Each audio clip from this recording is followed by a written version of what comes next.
আবু হানিফ আর সন্ত্রাসীদের নাম কি? সাইফুল্লাহ এবং সোহেল, এরা দুই আপন দুই ভাই। আমি তার আপন চাচা।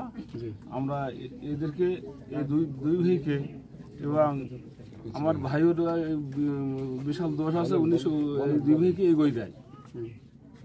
তাই তাদের সুষ্ঠু বিচার আমার ভাই এবং ভাবির উৎসাহে এই দুটো ছেলে এই সন্ত্রাসী করে।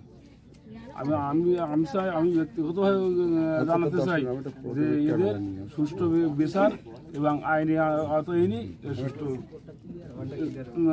আপনারা যারা উপস্থিত আছেন ইনি যে কথাটা বলছে আসলে কি কথাটা সত্য? আসলে একদম সত্যি ঘটনা। তার ডালিমকে আপনি সেভ করছিলেন? আমি সেভ করছিলাম। আপনারা কি চাচ্ছেন কি?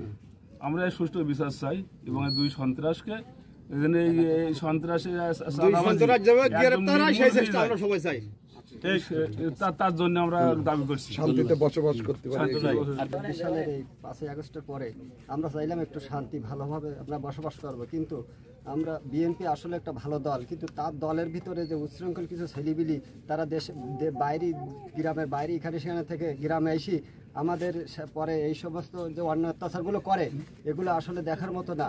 তারা নিজেদের মতন মানে শহরে গ্রামের কথা বলে আমাদের গ্রামে এসে এ ধরনের নিরীহ ছেলেবিলি তাদের অকারণে মারে। তারপরে যে প্রবাসী যে ছেলেবিলিগুলো থাকে তাদের কাছে চাঁদা চায়, তারা কনে দল চালাতে টাকা লাগবে, ওই সোহেল সাইফুল্লাহ এরা চায়।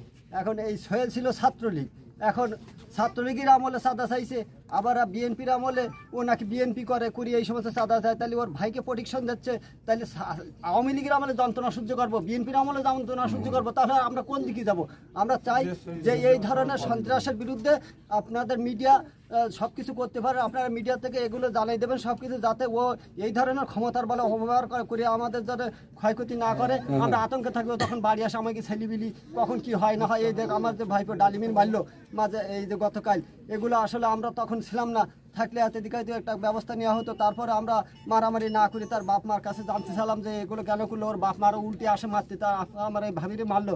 আমরা গেলাম জানতে মারতে, আমাদেরও মারা মানে ওরা দা কুরুল লাঠি সুটানে দাঁড়াইছিল। তা যাক আমরা রক্তারক্তি না করে আমরা শান্তি শৃঙ্খলাভাবে আমরা মিডিয়াকে এনে আমরা এই সুষ্ঠু ঘটনাগুলো তুলে ধরলাম। আপনারা এগুলো জানাই দেবেন, আর যাতে যে ক্ষমতার বলে যে এই কাজগুলো করতেছে আমরা চাই দ্রুত এর বিচার করে আমরা এর সফলতা বা আমরা একটা ভালো ব্যবস্থা।